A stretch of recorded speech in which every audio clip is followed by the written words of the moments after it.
Halo hipster, kembali lagi di channel Hipsteran UI UX Designer. Di sini kita akan masuk ke dalam materi kedua pada playlist belajar desain token untuk pemula, yaitu aliasing. Nggak usah bingung-bingung dulu, teman-teman. Di sini kita akan membahas tuntas berkaitan dengan aliasing, itu apa, bentuknya seperti apa, gunanya untuk apa. Oke, nah aliasing sendiri sebenarnya itu adalah nickname untuk value design. Nah, sehingga kita bisa lebih mudah untuk memahami apa yang ingin diberitahukan kepada dev atau desainer yang lain ketika kita mau berkolaborasi.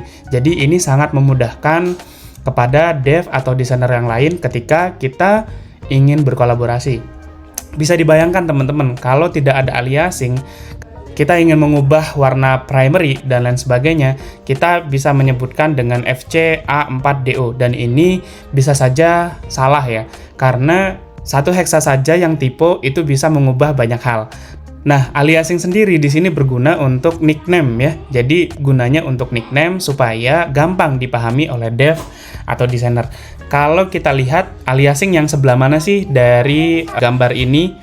Yang pertama, kita bisa lihat ini adalah value ya. Kalau teman-teman bingung berkaitan dengan value dan desain token, teman-teman bisa cek juga untuk video sebelumnya, yaitu berkaitan dengan desain token itu sendiri.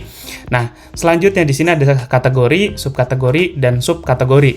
Nah, kategori ini netral/0 ini adalah aliasing, teman-teman. Nah, surface primary ini juga aliasing namanya. Lalu button secondary ini aliasing, icon invert ini juga aliasing. Sebenarnya cara membacanya yang lebih mudah adalah seperti ini. Jadi FC-A4D0 ini adalah warna netral 0, lalu warna netral 0 ini akan dipakai oleh icon invert yang seperti ini. Jadi warnanya ini FC-A4DO. Nah, ketika FC-A4DO ini berubah, sebenarnya yang ini juga akan berubah warnanya. Lalu di sini ada surface primary, atau bisa dibilang ini yang kelihatan warna primary-nya. Lalu di sini ada fill title. Nah, fill title ini adalah warna FC-A4DO. Jadi lebih mudah nih ketika kita ngobrol sama dev atau desainer yang lain. Ini pakai warna apa untuk button-nya misalkan? Button secondary-nya pakai warna apa? Ya tinggal ambil aja subkategori button secondary. Jadi kita nggak perlu lagi menghafal heksanya. Gunanya aliasing seperti itu ya. Nah, fungsi kategori sendiri sebenarnya bisa untuk token yang baru atau dengan value berbeda. Kita lihat di sini ya. Di sini ada kategori, di sini ada subkategori, di sini ada subkategori gitu. Mungkin teman-teman mikir gitu. Sebenarnya apa sih bedanya? Nah, bedanya sebenarnya ada di sini. Ketika ada FC-A4DO warna netral dipakai untuk icon invert dan juga surface primary untuk fill title, lalu di sini kategorinya itu di sini langsung satu nih, ada netral langsung ke button secondary. Jadi ketika netral 400 diubah, yang berubah adalah buttonnya aja gitu. Bisa aja nanti netral 400 dipakai untuk hal yang lain. Contoh di sini ya.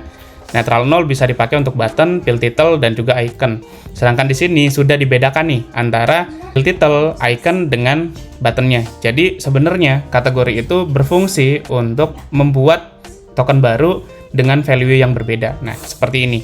Selanjutnya, batasan kategori atau subkategori. Nah, kalau dilihat dari sini kan sebenarnya lumayan cukup banyak ya. Ada kategori, subkategorinya bisa sampai dalam gitu ya. Nah, terus ada nggak sih batasannya? Sebenarnya nggak ada batasan untuk kita mau bikin berapa banyak kategori, subkategori, value, dan token yang akan diimplementasikan. Semua sesuai dengan kesepakatan antar tim. Jadi kesepakatan antar tim sangat dibutuhkan di sini. Misalkan untuk membuat icon invert itu teman-teman mau satu warna yang beda, pakainya netral 0, atau bisa jadi nanti ada token baru, warnanya icon/netral, misalkan kayak gitu. Itu juga boleh banget. Jadi sesuai kesepakatan saja maunya seperti apa. Biasanya sih batasan kategori itu emang nggak ada, sesuai dengan kebutuhan dari projectnya masing-masing. Nah, kalau misalkan teman-teman masih bingung nih sebenarnya aliasing tuh seperti apa sih, coba kita lihat di Tailwind CSS ya. Nah, sekarang kita udah masuk ke dalam Tailwind CSS untuk background color ya. Nah, di background color ini teman-teman bisa lihat nih, ada class di sini. Sedangkan propertinya adalah ini ya. Untuk BG white itu RGB 2525, 255, 255, 255, warnanya yang ini gitu ya. Nah, terus untuk yang lain ada BG slate, ada banyak banget ya. Ada zinc, ada netral, ada stone, ada red, dan lain sebagainya. Nah, yang disebut aliasing adalah yang bagian ini teman-teman. Sedangkan propertiesnya adalah bagian ini. Jadi ketika nanti kita berhubungan dengan dev, kita tinggal sebutin aja pakai BG Orange nomor 600, nanti dia otomatis akan ngambil data yang ini gitu ya.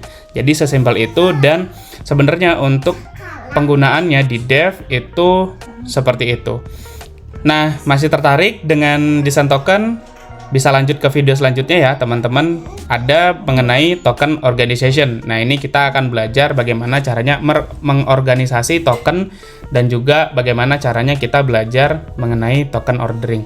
Oke, kalau misalkan teman-teman ada pertanyaan, teman-teman ada kesulitan dan lain sebagainya, jangan lupa gabung di grup Telegram community atau langsung komen di bawah. Oke, sekian dari saya seperti biasa teman-teman. Terima kasih.